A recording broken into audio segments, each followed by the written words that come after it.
మీరు ఇచ్చిన డబ్బులు నేను ఖర్చు పెట్టలేదండి, నా దగ్గరే ఉన్నాయి. మీకు ఇప్పుడే 50,000 ఫోన్ పే చేస్తాను. థ్యాంక్స్. నా బాధను అర్థం చేసుకొని డబ్బులు ఇచ్చినందుకు.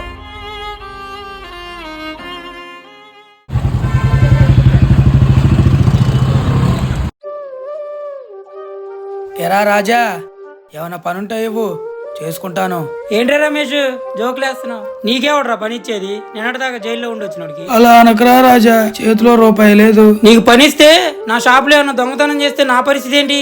సరేరా, పని వద్దులే గాని ఆకలేస్తుంది, ఒక కాయన్నా ఎవరా తింటాను. కాయలేదు ఏం లేదు పోరా.